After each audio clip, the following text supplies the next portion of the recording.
بدعة وكل بدعة ضلالة كل ضلالة في النار وأن هذا صراطي مستقيما فاتبعوه ولا تتبعوا السبل فتفرق بكم عن سبيله ذلكم وصاكم به لعلكم تتقون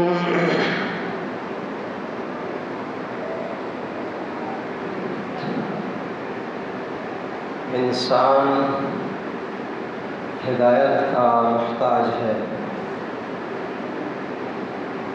اور تمام عبادات میں افضل عبادت نماز، اس میں بھی ہدایت مانگتا ہے، اور ہدایت کا سب سے بڑا ذریعہ قرآن کریم ہے۔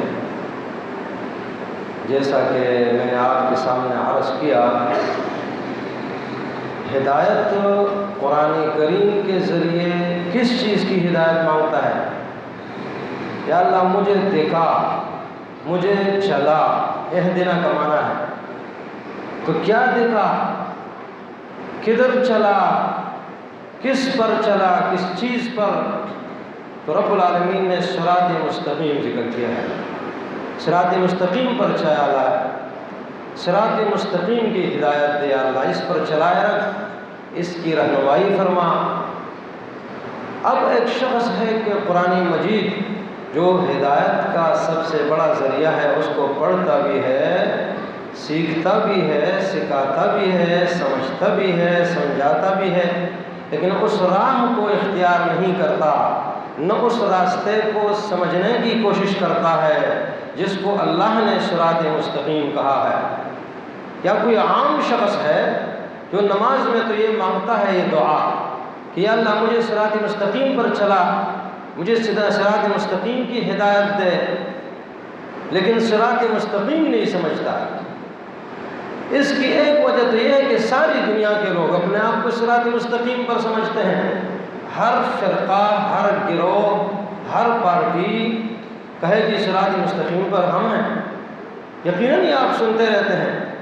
تو اس لیے قرآن مجید سے ہم سیکھتے ہیں کہ صراط مستقیم کیا ہے۔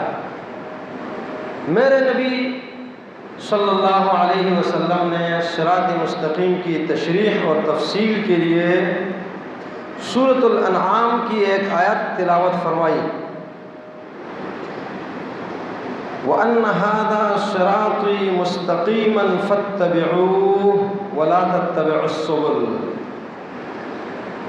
حدیث میں آتا ہے کہ اللہ کے رسول نے ایک لکیر کھینچی اور اس کے دائیں بائیں مختلف لکیریں کھینچی۔ ابن ماجہ کی جو حدیث ہے 11 نمبر کی حدیث ہے، اس میں یہ ہے کہ آپ نے 2 لکیریں دائیں طرف کھینچی اور 2 بائیں طرف۔ اس سے آپ کی مراد کچھ بھی ہو، لیکن یہ 4 لکیریں اللہ کے رسول نے کھینچی اس صراط مستقیم کے دائیں بائیں، اور ایک سیدھی لکیر کھینچی۔ اس سیدھی لکیر پر میرے آقا صلی اللہ علیہ وسلم نے انگلی مبارک رکھی اور آپ نے فرمایا وَأَنَّ هَذَا صِرَاطِي مُسْتَقِيمًا فَاتَّبِعُوهُ، یہی میرا سیدھا راستہ ہے، تو اس کی پیروی کرو۔ وَلَا تَتَّبِعُوا السُّبُلَ، ادھر ادھر راستوں کی پیروی نہیں کرنا۔ فَتَفَرَّقَ بِكُمْ عَنْ سَبِيلِهِ، وہ تمہیں اس سیدھے راستے سے موڑ دیں گی، تمہیں اس سے ادھر ادھر کر دیں گی۔ تفرقہ، تمہیں علیحدہ کر دیں گی، تمہیں جدا کر دیں گی، یہ باقی راستے تمہیں جدا کر دیں۔ کس سے؟ عن سبیلہ، اس نبی کے راستے سے، اللہ کے راستے سے۔ یہ حدیث سنن کے اندر کئی جگہ موجود ہے۔ جتنے بھی راستے ہیں، ایک سیدھے راستے پر میرے نبی نے انگلی رکھ کر فرمایا یہ میرا راستہ ہے۔ اسی کی نشاندہی اللہ کے رسول نے ایک دوسری مبارک حدیث میں فرمائی ہے۔ آپ نے فرمایا ستفترق امتی علی 73 فرقہ، میری امت 73 فرقوں میں بڑھ جائے گی، سب جہنم میں جائیں گے، مگر ایک انہوں نے کہا کون سا ہے یا رسول اللہ، وہ جماعت کون سی ہے، وہ فرقہ کون سا ہے، وہ پارٹی کون سی ہے؟ آپ نے فرمایا ما انا علیہ اليوم و اصحابی، آج جس راستے پر میں ہوں اور میرے صحابہ، آج یعنی میری نبی کے زندگی میں جو راستہ تھا علیہ اليوم، آج ہر آدمی سوچ سکتا ہے، ہر ایک سمجھ سکتا ہے، فکر کر سکتا ہے کہ میرے نبی کے دور میں کون سا راستہ تھا، کون سا مذہب تھا، کون سا مسلک تھا، کون سی پارٹی تھی، کون سا فرقہ تھا، کون سا گروہ تھا۔ ایک کتاب و سنت قرآن و حدیث والا گروہ جو میرے نبی کے دور میں تھے، یہ تو سارے گروہ، سارے مذاہب و مسالک، ساری پارٹیاں یہ بات کی پیداوار ہے۔ اگر کوئی اس نہج پر چلتا ہے ٹھیک ہے، ما انا علیہ اليوم و اصحابی۔ شیطان نے یہی تو کہا تھا شروع میں، قسم کا کر کہا تھا لَأَقْعُدَنَّ لَهُمْ صِرَاطَكَ الْمُسْتَقِيمَ، نماز میں سیدھے راستے کی ہدایت کا سوال کریں گے لیکن میں بیٹھا رہوں گا۔ لَأَقْعُدَنَّ قرآن مجید کی آیت ہے، اس نے کہا تھا قسم کا لَأَقْعُدَنَّ لَهُمْ صِرَاطَكَ الْمُسْتَقِيمَ، یا اللہ تیرے سیدھے راستے پر میں بیٹھا رہوں گا، بیٹھا تو یہاں رہوں گا سیدھے راستے پر۔ ثم لآتینہم من بین ایدیہم ومن خلفہم وعن ایمانہم وعن شمائلہم، پھر ان کے پاس آؤں گا آگے سے، دائیں سے، بائیں سے، پیچھے سے، ہر طرف سے، اوپر سے نہیں آ سکتا، نیچے سے بھی نہیں آ سکتا، چاروں راستوں سے، چاروں اطراف سے میں ان کے پاس آؤں گا۔ لا تجد اکثرہم شاکرین، بہت سب کو تو گمراہ پائے گا، ظالمین، اکثرہم، تو اکثر کو شاکرین نہیں پائے گا، شکر گزار نہیں ہوں گے، بلکہ وہ ناشکرے ہوں گے، گمراہ ہوں گے زیادہ زیادہ۔ ان تطع اکثر من فی الارض یضلوک عن سبیل اللہ، شیطان سیدھے راستے پر بیٹھ کر گمراہ کرتا ہے، دائیں بائیں آگے پیچھے، باقی راستے ہیں نا میرے نبی نے فرمایا ان پر بیٹھتا ہے، ان سے لوگوں کو موڑتا ہے۔ اس لیے اسلام کا مزاج یہ ہے، اسلام کی خوبی یہ ہے، اسلام کی خصوصیت اور صفت یہ ہے کہ وہ لوگوں کو جوڑتا ہے اس نہج پر، اس منہج پر، کتاب اور سنت، قرآن اور حدیث، لا الہ الا اللہ محمد الرسول اللہ، اس کلمے پر۔ اس میں دو چیزیں ہیں، ایک لا، ایک محمد الرسول اللہ، اس پر جوڑتا ہے لوگوں کو۔ قرآن کہتا ہے وَاعْتَصِمُوا بِحَبْلِ اللَّهِ جَمِيعًا وَلَا تَفَرَّقُوا، لوگوں اللہ کی رسی کو سب مضبوطی سے تام لو، ایک ہو کر، گروہ گروہ مت ہونا۔ وَاذْكُرُوا نِعْمَةَ اللَّهِ عَلَيْكُمْ إِذْ كُنْتُمْ أَعْدَاءً فَأَلَّفَ بَيْنَ قُلُوبِكُمْ، اللہ کی اس خاص نعمت کو یاد رکھو، تم دشمن تھے، اس نے تمہیں جوڑ دیا اسلام کے ذریعے۔ وہ کون سا اسلام ہوگا جو لوگوں کو توڑے؟ وہ کون سا مذہب ہوگا صحیح جو لوگوں کو توڑتا ہو؟ وہ کون سا نظریہ ہوگا، کون سی فکر اور سوچ ہوگی جو لوگوں کو توڑے؟ نہیں، اس کو لوگ اسلام قرار دیں۔ میری پارٹی، میری مسجد، میری، یہ کیا دکانیں بنائی ہوئی ہیں؟ اللہ کی قسم وَأَنَّ الْمَسَاجِدَ لِلَّهِ، مساجد اللہ کی ہیں، لوگ اس سے کسی کو دعوت نہیں دینے دیتے، قرآن اور حدیث کی دعوت سے روکتے ہیں۔ میری پارٹی، اس پارٹی کے لیے لڑتا ہے، اس جھنڈے کے لیے لڑتا ہے، صوبے کے لیے لڑتا ہے، کوئی ملک کے لیے لڑتا ہے۔ یہ پارٹیاں، یہ صوبوں کی پارٹیاں اور یہ ملک کی پارٹیاں، یہ مختلف مسالک و مذاہب پر تقسیم شدہ پارٹیاں، قرآن نے اس سے روکا ہے۔ لا تکونوا من المشرکین من الذین فرقوا دینہم وکانوا شیعا، مشرکوں میں سے مت ہونا جنہوں نے اپنے دین کو ٹکڑے ٹکڑے کیا، دین کو اپنے ٹکڑے ٹکڑے کیا۔ یہ کیا دین ہے؟ ہر آدمی کہتا ہے میں، جب وہ صحیح، دوسرا کیا ہے؟ کلمہ پڑھنے والے، سارے نماز پڑھنے والے۔ ہاں، اللہ کے رسول کے دور میں ایک شخص اسامہ بن زید رضی اللہ عنہ، اور دوسری روایت میں خالد بن الولید رضی اللہ عنہ، ان کے ہاتھ سے ایک شخص قتل ہوا جس نے کلمہ پڑھا تھا لا الہ الا اللہ۔ اللہ کے رسول صلی اللہ علیہ وسلم کے پاس کیس آیا، آپ نے فرمایا ما تفعل بلا الہ الا اللہ، وہ تو لا الہ الا اللہ کا کیا کرے گا؟ وہ لا الہ الا اللہ کلمہ اس نے پڑھا، تو نے پھر بھی اس کو مار دیا۔ بار بار آپ یہ کہتے رہے، یہاں تک کہ اسامہ رضی اللہ عنہ فرماتے ہیں کہ میں سوچنے لگا کاش میں اس سے پہلے مسلمان نہ ہوتا، ابھی مسلمان ہوتا تو یہ باتیں سننی نہ پڑتی ہیں، یہ اتنی پریشانی نہیں ہوتی۔ اللہ کے رسول بار بار یوں کر رہا۔ اب کلمہ پڑھتا ہے ایک شخص، کلمہ ہے نا لا الہ الا اللہ، یہ سوچنے کی بات ہے، یہ کلمہ کوئی معمولی نہیں ہے۔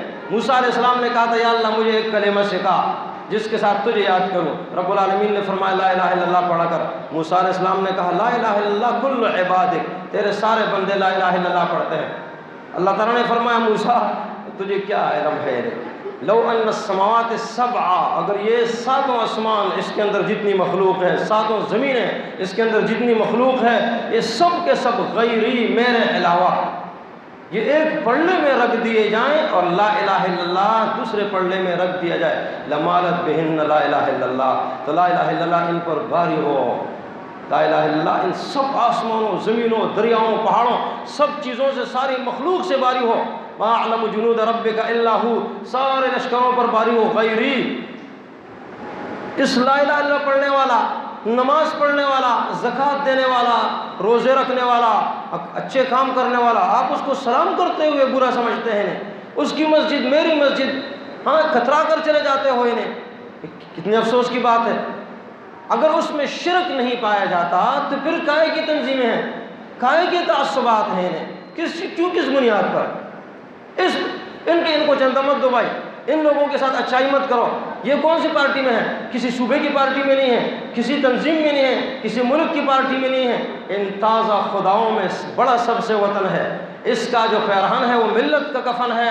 شاعر کہتا ہے یہ جو صوبے ہیں، یہ جو ملک ہیں، یہ جو شہر ہیں، یہ بستیاں ہیں جس کی طرف لوگوں نے اپنے آپ کو منسوب کیا ہوا ہے، فلاں شہر کا، میرا دین فلاں شہر کا، میرا مذہب فلاں شہر کا، اور میرا مسلک فلاں آدمی کا ہے۔ اس نے بات کی تو صحیح ہے، یہ کیا ہے؟ اس نے تو ملت کو مار دیا ہے، ملت کا کفن ہے یہ، اس نے ملت کو چھپا دیا۔ بتانے رنگ و خون کو توڑ کر ملت میں گم ہو جا، نہ تورانی رہے باقی، نہ ایرانی نہ افغانی۔ وہ یہ اسلام ہمیں دعوت دیتا ہے ایکائی کی، یکتائی کی، ایک اللہ کو پوجنے کی اور ایک محمد رسول اللہ صلی اللہ علیہ وسلم کے طرز بندگی کی، یہ ہماری دعوت ہے۔ وَأَنَّ هَذَا صِرَاطِي مُسْتَقِيمًا فَاتَّبِعُوهُ وَلَا تَتَّبِعُوا السُّبُلَ۔ اب جو ایک پارٹی عصبیت کی بنیاد پر کہ وہ آگے نہ جائے، میں آگے چلا جاؤں، وہ کام نہ کر سکیں، یہ عصبیت یہی چیز ہے۔ دب الیکم داء الامم قبلکم، میرے نبی نے فرمایا پچھلے لوگوں کی بڑی برائی، داء الامم اس لیے کہا کہ ساری امتوں میں یہ ایک بڑی برائی تھی، بڑی بیماری تھی، بڑا مرض تھا ان میں۔ دب الیکم داء الامم قبلکم، ساری امتوں کی ایک بڑی برائی تم میں آ چکی ہے، الحسد والبغضاء۔ اس کو ایک دا اس لیے کہا کہ یہ بغضاء حسد کو شامل ہے۔ بغضاء بغض ہوگا تو حسد ہوگا، حسد ہوگا تو بغض ہوگا، ورنہ یہ علیحدہ ہیں کئی اعتبار سے، لیکن چونکہ ان کا ضرر یکساں ہے، یہ ایک دوسرے کو مستلزم ہیں، شامل ہیں۔ آپ نے فرمایا بغض اور حسد ساری امتوں میں تھا اور اس نے ان کو ہلاک کیا ہوا تھا۔ پھر آپ نے فرمایا ہی الحالقہ، یہ بغض ایک دوسرے سے، حسد یہ آدمی کو مونڈنے والا ہے۔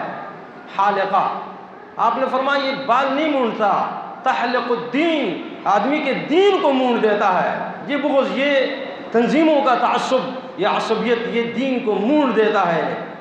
میری مسجد ہے تو فلاں درس دے گا ورنہ نہیں دے گا، میری مسجد ہے تو اس کو چندہ دیا جائے ورنہ نہیں دیا جائے، میری مسجد ہے تو اس کی رکھوالی کی جائے، اس کا خیال رکھا جائے، اس کی نہیں، اس کی نہیں، وہ نہ ہو، ہم آگے ہو۔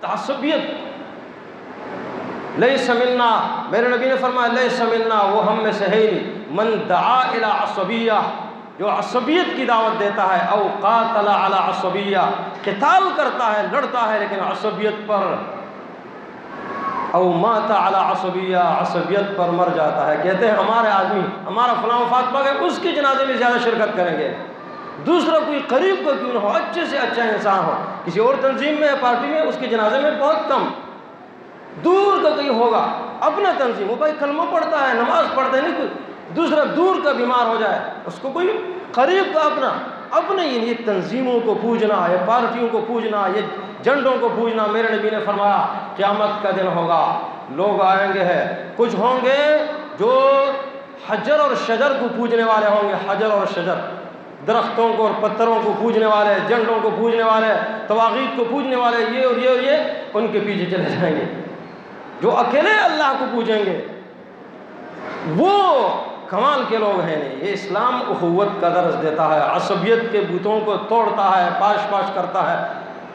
کنتم اعداء فالف بین قلوبکم، ایک آواز اٹھی انصار اور مہاجرین میں. انصار عظیم ہستیاں ہیں انہیں، مہاجرین اپنی جگہ بڑے لوگ ہیں. قرآن مجید نے ان صحابہ کرام کا 750 جگہ ذکر کیا ہے رب العالمین نے. وہ جن کا ذکر رب کرے 1 2 10 20 100 200 نہیں، 750 جگہ. یہ عظیم لوگ ہیں. رضی اللہ عنہم ورضوا عنہ، الراشدون الفائزون المسلمون المفلحون، کامیاب لوگ ہیں زبردست قسم کے. السابقون، یہ لوگ ہیں. آپس میں کوئی مسئلہ بنا، مسئلے کی وجہ سے کیا ہوا؟ ایک طرف آواز لگی یا للمہاجرین. مہاجرین تو اچھے لوگ ہیں، ہجرت کی بنیاد پر آواز نہیں تھی. یہ نام ہجرت کا تھا لیکن اندر سے عصبیت کی آواز تھی، لڑائی شروع ہونے والی تھی. کہا مہاجرین، مہاجر ساتھی کہاں ہیں میرے؟ 2 آدمی میں لڑائی شروع ہوئی، کہا مہاجرین ساتھی. دوسرے نے آواز دی یا للانصار، انصار کو آواز دی. مدینے کے جو باسی ہیں جنہوں نے بڑی خدمت کی، والذین تبوؤوا الدار والایمان من قبلہم. یہ آواز میرے نبی تک پہنچی تو اللہ کے رسول صلی اللہ علیہ وسلم ناراض ہوئے، اس پر بہت زیادہ آپ پریشان ہوئے. آپ کو پتہ چلا، آپ نے فرمایا دعوہا، ان آوازوں کو چھوڑ دو، فإنہا منتنہ، یہ بدبودار ہیں، ان سے بو اٹھ رہی ہے. انہیں مہاجرین لفظ سے بو اٹھ رہی ہے، انصار لفظ سے بو اٹھ رہی ہے، انصار سے اٹھ رہی ہے، مہاجرین سے اٹھ رہی ہے. نہیں نہیں نہیں، یہ تو عظیم ہستیاں ہیں. یہ الفاظ بھی عظیم، وہ قرآن نے یہ الفاظ ذکر کیے بطور مدح، ایک جگہ نہیں کئی جگہ. یہ جس طرف دعوت دے رہے تھے الفاظ، ان الفاظ کا رخ جس طرف تھا، ان الفاظ سے جو مسئلہ پیدا ہو رہا تھا فتنے کا، عصبیت کا، آپ نے فرمایا یہ بدبودار ہے. یہ آواز آئندہ نہیں فلاں آدمی، فلاں مسلک، فلاں مذہب، فلاں پارٹی، فلاں جھنڈا، فلاں فلاں فلاں نہیں. آپ نے فرمایا چھوڑ دو. کس کو کہا؟ وہ صحابہ کرام کو کہا. تو ہم یہ اس وقت بھی ان چیزوں کو پوچھ رہے ہیں. میری مسجد، آپ کی مسجد، میری پارٹی، آپ کی پارٹی، میرا جھنڈا، آپ کا جھنڈا، میرا گروہ، آپ کا گروہ، میرا مذہب، آپ کا مذہب، میرا مسلک، آپ کا مسلک. وہ اسلام ہمیں جوڑتا ہے. اسلام جوڑنے کے لیے آیا، توڑنے کے لیے نہیں آیا. کلمے کی قدر کرو، نماز کی قدر کرو، نماز زکوٰۃ کی قدر کرو، وہ دین کی قدر کرو، دین کی قدر. شیطان ایسا من ان یعبدہ المصلون فی جزیرۃ العرب، عربوں کے جزیرے میں توحید پھیلی. توحید کا عظیم ثمرہ ان لوگوں کے سامنے آیا، اس کے پھل انہیں ملنے شروع ہوئے. میرے نبی نے فرمایا خیال رکھنا، شیطان یہاں اپنی عبادت سے مایوس ہو چکا ہے. تم اس کی بات نہیں مانو گے، لیکن ایک چیز اس کے پاس ہے، ولیکن فی التحریش بینہم، تمہارے درمیان ایک دوسرے کو بڑکانا، یہ ضرور ہوگا. بڑکائے گا، بچ جاؤ. اللہ کے رسول نے فرمایا لا تحسسوا، ٹوہ میں مت لگو، فلاں یہ کر رہا ہے، یہ کیا کر رہا ہے، یہ کہاں سے لایا. کیوں؟ اس لیے کہ اس سے اختلافات بڑھیں گے، اس سے نفرتیں بڑھیں گی. محبت پھیلاؤ. وہ اسلام محبت کی دعوت دیتا ہے، اسلام اخوت کی دعوت دیتا ہے. میرے نبی نے لوگوں کو دیکھا سفر پر ہیں، کچھ لوگ ادھر جا کر سائے میں بیٹھ گئے، کچھ ادھر بیٹھ گئے، کچھ ادھر. اللہ اکبر، عجیب لفظ ہے. اللہ کے رسول صلی اللہ علیہ وسلم نے فرمایا ان تفرقکم فی ہذہ الادویۃ من اودیۃ من الشیطان، تمہارا ان میدانوں میں، وادیوں میں علیحدہ علیحدہ چلے جانا شیطان کی طرف سے ہے. یہ عجیب بات ہے. وہ کہاں گئے تھے بھائی؟ پارٹی بنی تھی کیا؟ کوئی مسلک بنا ہوا تھا؟ کوئی مذہب تھا کیا؟ نہیں، سایہ حاصل کرنے کے لیے ایک ادھر، کچھ لوگ ادھر چلے گئے، کچھ ادھر چلے، کچھ ادھر چلے گئے. لیکن ایسا سایہ تھا جہاں سارے بیٹھ سکتے تھے. سارے بیٹھ سکتے تھے، ایک جگہ کیوں نہیں بیٹھ رہے ہو بھائی؟ یہ ان کو جو دعوت ہے نا اسلام دیتا ہے، میرے نبی نے دی محبت کی دعوت. یہ سنت آ کہ صحابی کہتا ہے کہ بعد میں یہ لوگ سفر میں ایسے بیٹھتے تھے ایک دوسرے کے قریب کہ اگر ان پر چادر ڈال دی جائے تو سب اس میں آ جائیں، سب اتنا قریب قریب ایک دوسرے کے. اسلام فرقت سے روکتا ہے، تفرق سے روکتا ہے، اختلافات سے، عصبیتوں سے، تعصبات سے. اس لیے میرے نبی نے یہ فرمایا کہ قرب قیامت ایسا ہوگا، لوگ پارٹیوں میں تبدیل ہو جائیں گے، تقسیم ہو جائیں گے. ہر ایک سوچ سکتا ہے انہیں، پارٹیوں میں، مذاہب و مسالک میں تقسیم ہو جائیں گے، کیا کرو گے؟ آپ نے فرمایا کوئی ایک جماعت نہیں ہوگی، کوئی ایک جماعت نہیں ہوگی. تو آپ نے کیا کرنا ہے؟ دین نہیں چھوڑنا، اختلافات اور نہیں بڑھانا ہے کہ ایک اور پارٹی بنا دیں جس سے لوگوں کو جوڑیں. نہیں، اور پارٹی نہیں بنانی. فاعتزل تلک الفرق کلھا، تمام فرقوں کو چھوڑ دینا ہے، ایک منہج پر قائم کرنا ہے، قائم رہنا ہے، ایک نظریے اور ایک سوچ پر قائم رہنا ہے. پارٹیوں کو چھوڑنا ہے میرے نبی کا حکم ہے. فاعتزل تلک الفرق کلھا، یہ تمام فرقوں کو چھوڑ دینا ہے. جب اس کو چھوڑ دو گے تو کیا ہوگا؟ اور بھائی جب سارے فرقوں کو چھوڑ دو گے نا، میں کہیں کچھ ساتھیوں سے ملا تو ان کو میں نے کہا یار 1 مہینہ ہو گیا کہ ہمارے مدرسے میں مسافر طلباء ہیں جنہوں نے یہ مقصد ہے کہ بغیر دودھ کی چائے پی رہے ہیں. ایک اللہ کا بندہ تو دودھ دیا کرتا تھا، پنجاب چلا گیا ہے، کوئی ہے نہیں اس طرح. اس نے کہا کون سی پارٹی سے ہو، کس مسلک سے ہو؟ ہم اندر بھی، یہاں بھی پارٹیاں ہیں، ادھر بھی پارٹیاں ہیں، ادھر پارٹیاں. میں نے کہا یار ہر ایک کے ساتھ ہو. کہا یہ تو ہو ہی نہیں سکتا. یہ لوگوں کا تصور ختم ہو چکا ہے. تصور کسی ایک پارٹی کے ساتھ ہو گئے تو ہم دین کا تعاون کریں گے. او بھائی اللہ تعالیٰ فرماتے تعاونوا علی البر والتقوی، نیکی کا کام کوئی بھی کرے اس کے ساتھ تعاون کرو. کسی تنظیم میں رہتے ہو، آپ اچھا کام کرتے ہو، کوئی مسئلہ نہیں ہے، تنظیموں پر رد نہیں ہے. مقصد یہ کہ یہ جو بت بنتے جا رہے ہیں، ان سے جو عصبیت پھیلتی جا رہی ہے، ان سے جو مقابلہ ایک دوسرے کو نیچا دکھانے کی جو بات ہے، نیچا دکھانا اور چیز ہے. حسد میں یہ ہوتا ہے کہ وہ یہ کام نہ کر سکے میں کروں. کام ہو رہا ہے بڑا، ٹھیک ہے، بالکل سب کچھ ہے، لیکن چونکہ آپ ایک تنظیم کے تحت نہیں ہو، ایک مسلک کے تحت نہیں ہو، ایک جماعت کے تحت نہیں ہو، تو بھائی ہمارا بھلے قرآن مجید یاد کیا جا رہا ہو، بھلے بخاری شریف کی کلاسیں لگی ہوئی، بڑے کچھ ہو، دور دور سے طلباء آئے ہوئے ہوں، کوئی مسئلہ. یہ تعصبات ہیں، تعصبات. اس لیے اللہ کے رسول نے فرمایا فاعتزل تلک الفرق کلھا. تو کیا ہوگا پھر جب سارے فرقوں کو چھوڑ دو گے؟ کیا ہوگا؟ پھر مصیبتیں آئیں گی، پھر مشکلات ہوں گی، پھر لوگ ساتھ نہیں دیں گے، جو بت پرست ہیں ساتھ نہیں دیں گے. تو آپ نے فرمایا، میرے نبی نے فرمایا وَلَوْ أَن تَعَضَّ عَلَىٰ أَصْلِ شَجَرَةٍ حَتَّىٰ يُدْرِكَكَ الْمَوْتُ، تجھے اگرچہ درختوں کی جڑیں کاٹنا پڑے، جڑیں کا کر تو زندگی گزارے، یہاں تک کہ تجھ پر موت آ جائے بھوک کی حالت میں، یہ پتے کاتے ہوئے، یہ جڑیں کاتے ہوئے، کوئی مسئلہ نہیں ہے. تو منہج پر قائم ہے، نظریے پر قائم ہے، ہر ایک کا ساتھ دینا ہے، تجھے ہر ایک کا ساتھ دینا ہے. سارے لوگ تیرا ساتھ نہ دیں کوئی مسئلہ نہیں ہے. کل الذی فوق التراب ترابہ، شاعر کہتا ہے کہ سارے لوگ جو مٹی کے اوپر ہیں نہیں تو ویسے مٹی ہیں. یا اللہ جب تو راضی ہے تو کیا پرواہ ہے. تو عرض یہ کر رہا تھا کہ صراط مستقیم ایک منہج کا نام ہے. اس لیے شیخ الاسلام ابن تیمیہ رحمہ اللہ مدارج السالکین میں شیخ ابن القیم رحمہ اللہ ان کا ایک قول نقل کرتے ہیں کہ ان فی الدنیا جنہ، یقیناً دنیا میں ایک جنت ہے، اور جس نے یہ جنت نہیں دیکھی نا لم يدخل جنت الاخرہ، آخرت والی جنت میں نہیں جا سکتا. یہاں آپ کسی بھی حالت میں ہو گئے، جب آپ اللہ کے دین کو سوچو گے، سمجھو گے، اس پر چلنے کا کام کرو گے، یہ نظریہ، فکر اور سوچ ہوگی، اللہ آپ کے دل میں مٹاس ڈال دے گا، مٹاس. اور اس مٹاس کو ہر ایک محسوس نہیں کر سکتا. اس لیے شیخ الاسلام ابن القیم رحمہ اللہ انہوں نے الداء والدواء کے اندر ایک عجیب قول نقل کیا ہے. کہتا ہے کہ لو علم الملوک وابناء الملوک ما نحن فیہ لجادلونا علیہ بالسیوف. اگر بادشاہوں کو پتہ چل جائے اور بادشاہوں کے بچوں کو پتہ چل جائے کہ رب العالمین نے ہمارے دل میں کتنا سکون رکھا ہے، ہم کتنے مزوں میں ہیں، یہ دنیاوی لذتیں نہیں، دین کی لذت، دین کی مٹاس، دین کی محبت، یہ کتنی رب العالمین نے ہمارے دلوں میں رکھ دی ہے، تو لجادلونا علیہ بالسیوف، یہ تلواریں اٹھا کر ہمارے خلاف لڑنا شروع کر دیں گے کہ بھائی یہ کیا مسئلہ ہے، کچھ مل نہیں رہا، پھر بھی اتنا سکون، پھر اتنی محبت، پھر اتنی چاہت، پھر اتنی لذت، مٹاس، یہ کیا ہے؟ تو یہ رب دیتا ہے جب آپ صحیح منہج پر ہو. صحیح منہج قرآن اور حدیث ہے، کتاب اور سنت ہے، اسی کی طرف ہم دعوت دیتے ہیں. اور کوئی دعوت نہیں کسی فرقے ورقے کی، کسی مسلک و مذہب کی، کسی پارٹی وارٹی کی، کسی جھنڈے ونڈے کی نہیں، اور کسی صوبے کی نہیں، کسی شہر کی نہیں، کسی گاؤں کی نہیں. ہمارا نظریہ، ہماری سوچ، ہماری فکر، سوچو، دیکھو، غور کرو، کل ہم سب نے اللہ کے سامنے حاضر ہونا ہے.